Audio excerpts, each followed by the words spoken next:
আমি কি মাল এটা আমি 7 দিন পর দেখাবো। ধৈর্য, তুমি কি মাল এটা আমরা কিভাবে বলতে পারবো?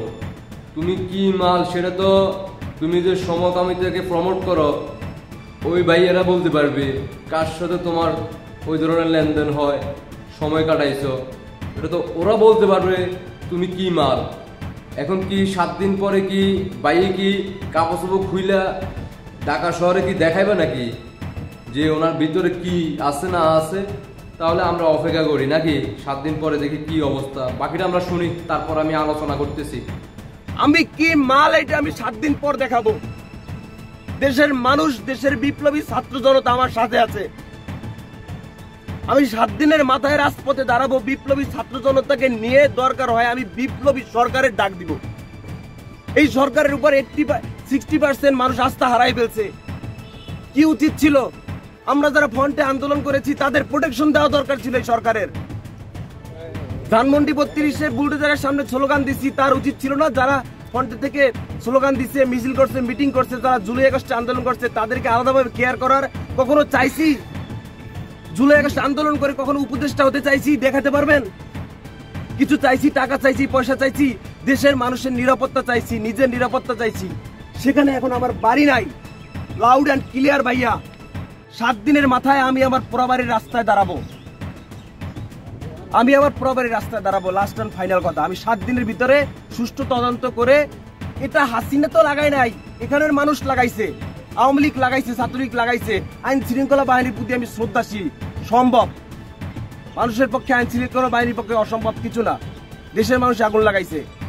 সুষ্ঠু তদন্ত করে 7 দিনের ভিতরে আইনের আওতায় এনে আমার ঘর পূর্ণভাবে নতুনভাবে গঠন করে দিতে হবে, নতুবা আমি 7 দিনের মাথায় রাজপথে দাঁড়াবো। ভাই এটা দিনের মতো পরিষ্কার। আমি 32 নম্বরে বুলডোজারের সামনে দাঁড়িয়ে আছি, হাসিনা লজ্জায় বাঁচি না, আমি স্লোগান দিছি। আপনারা দেখেছেন আমি বরিশাল বিশ্ববিদ্যালয়ের সামনে স্লোগান দিছি। তারাই তো বলছে 32 নম্বর যারা পুরাইছে তাদের ঘর বাড়ি পুরাই দেওয়া হবে। দিনের মতো পরিষ্কার তাই হয়েছে। 32 পুরানোর প্রথম তাদের পুরানো হয়েছে কাফির বাড়ি। এটা এই সরকারের ব্যর্থতা। আমি চাই এই সরকারের হাতকে আরো শক্তিশালী করা হোক। যদি সে না পারে ছাইরে দিয়া আস্তে করে বলুক, দেশের মানুষ বিপ্লবী সরকার গঠন করুক। যাক, আপনারা শুনলেন তো, এবার আমার থেকে কিছু আপনারা শোনেন। গতকালকে সে সাংবাদিক ব্রিফিং করার আগে কিন্তু আমি একটা ভিডিও আপলোড করছিলাম যে কাফির বাড়িতে সে নিজে আগুন লাগার পিছনে সে নিজেই দায়ী, সে নিজে লাগাইছে। এটা তার একটা প্ল্যান ছিল। হ্যাঁ, মাস্টার মাইন্ডদের উপদেষ্টাদের কিন্তু তাকে পরামর্শ দেয় তার বাড়িতে আগুন লাগানোর জন্য।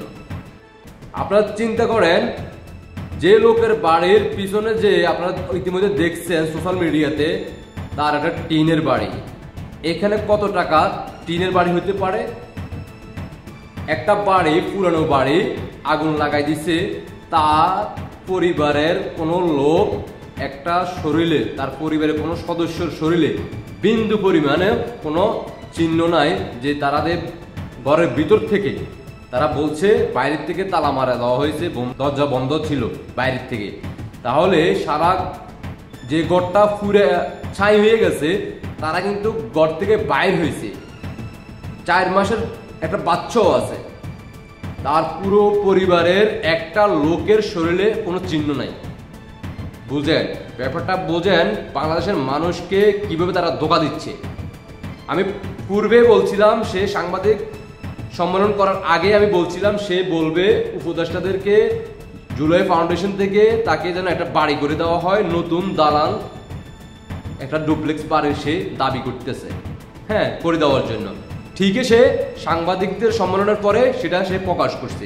2 নম্বর হচ্ছে সে চাচ্ছে যাতে করে সে উপদেষ্টার একজন দায়িত্ব সে ঢুকতে পারে, মানে উপদেষ্টা পদে যে কোনো একটা পদ যাতে করে তাকে দেয়। কারণ হচ্ছে সে 32 নম্বর বাড়িতে অবদান করছে, সেখানে আন্দোলন করছে, বাড়ি ভাঙছে, আনন্দ করছে, দেশবাসীকে দেখাইছে যে আমি রাজাকারদের বংশের সন্তান। আবার সে কিন্তু তার চুলের যে বাম্পার, ইতিমধ্যে আপনারা জানেন সে কি মাল সেটা সে প্রকাশ করবে। আমরা জানি তুমি কি মাল, বাংলাদেশের মানুষ জানে যে তুমি 5 জুলাই আগস্টের আগে কি মাল ছিল, আর 5 জুলাই আগস্টের পরে তুমি এখন কি মাল, সেটা আমরা সবাই জানি। তো সে অর্থ আদায় করার জন্য উপদেষ্টা থেকে একটা বাড়ি, নতুন বাড়ি করার জন্য সে করছে। সে এখন দাবি করতেছে তার একটা নতুন বাড়ি করে দেওয়ার জন্য। সে 7 দিন পরে সে আন্দোলনে নামবে, রাজপথ কাঁপাবে, জুলাইয়ের সেই ছাত্ররা তারা থাকবে। এখন তার কথা হচ্ছে উপদেষ্টা যারা দায়িত্বে আছে, 24-এর রাজাকার বংশের যে সকল সদস্যরা আছে, প্রত্যেককে সেনাবাহিনী দিয়ে তাদেরকে নিরাপত্তার ব্যবস্থা করা হোক। বুঝতে পারছেন? মানে বাংলাদেশ সেনাবাহিনী, বাংলাদেশ পুলিশ, এরা হচ্ছে ওদের কাজের লোক। এরা দেশের জন্য কিছু করতে হবে না। এরা জুলাইয়ের সে 24-এর রাজাকারদেরকে সবাইকে তারা নিরাপত্তা দেওয়া হোক প্রত্যেক বাড়িতে বাড়িতে, কারণ তারা তো প্রধানমন্ত্রী, তাই না? তার জন্য প্রত্যেকের বাড়িতে, বাড়ির সামনে পিছনে 2টা পুলিশ, 2টা আর্মি, 2টা র্যাব, 2টা বিজিবি, হ্যাঁ, সবাই ওইখানে থাকবে। আর পাশাপাশি তারা হাঁটবে, ডানে বামে পুলিশ প্রটোকল থাকবে, সেনাবাহিনী প্রটোকল থাকবে, র্যাব প্রটোকল থাকবে, উপর দিয়ে হেলিকপ্টার দিয়ে তাকে নিরাপত্তা দেওয়ার জন্য ব্যবস্থা করতে হবে। 5 আগস্টের সকল রাজাকারদেরকে এভাবে যাতে করে প্রটোকল দেয়। 32 নম্বর বাড়ি ভাঙছে যারা, তাদেরকে জন্য এভাবে প্রটোকল দেয়। মানে তাদের উদ্দেশ্য, তার কথা এবং ইতিমধ্যে আপনারা জানেন। তো কাফিকে বলতে চাই, এখন তো জয় বাংলা সৈনিকেরা কোনো ধরনের পদক্ষেপ নেয় নাই, থাবা দেয় নাই। এটা 32 নম্বরের থাবা যখন পড়বে তখন র্যাব, পুলিশ না, তোমরা তো সেনাবাহিনী ব্যবহার করতেছ।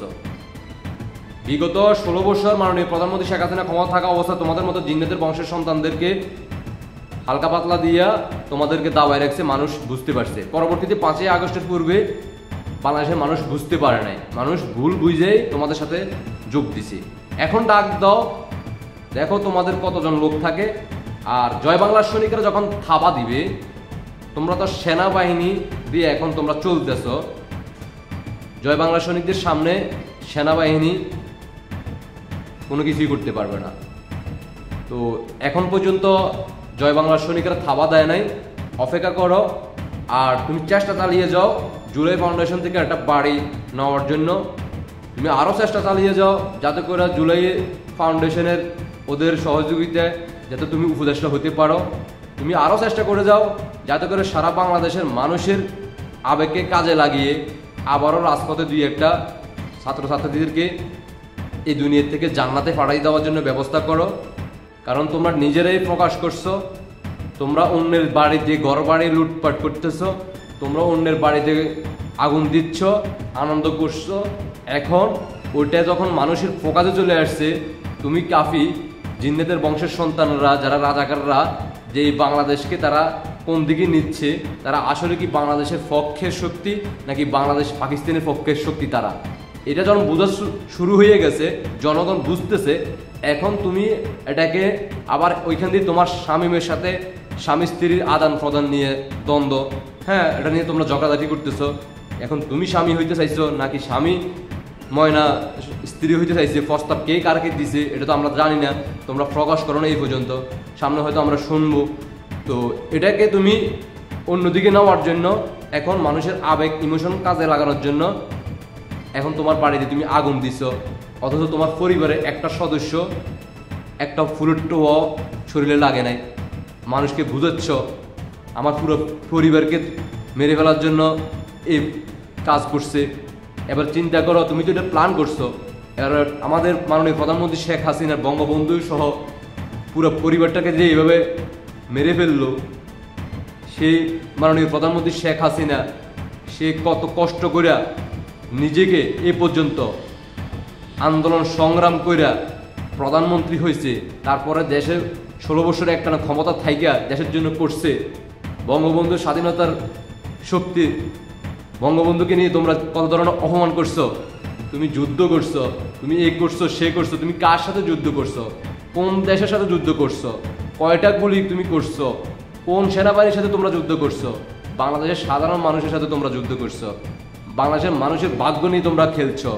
বাংলাদেশের মানুষ এখন, সারা বাংলাদেশে এখন মানুষ কান্না ভুগতেছে, কাজ নাই, খাবার নাই, কর্ম নাই, তোমরা মানুষের সম্পদ নষ্ট করতেছো, জ্বালাও পোড়া করতেছো, তোমরা যুদ্ধ করছো, তোমরা 71 এসে আমাদের মুক্তিযুদ্ধের সাথে তোমরা বেইমানি করতেছো, যারা পাকিস্তানদের সাথে যুদ্ধ করে দেশ স্বাধীন করছে তাদেরকে তোমরা অস্বীকার করতেছো, মুক্তিযুদ্ধের গলায় যুদ্ধ ফরাইতেছো, বঙ্গবন্ধুকে নিয়ে তোমরা খারাপ সোশ্যাল মিডিয়াতে তোমরা প্রচার করছো, অপমান করছো, মাননীয় প্রধানমন্ত্রী শেখ হাসিনাকে নিয়ে অপমানি করছো, বঙ্গবন্ধুর 32 নম্বর বাড়ি ভাঙচুর করছো।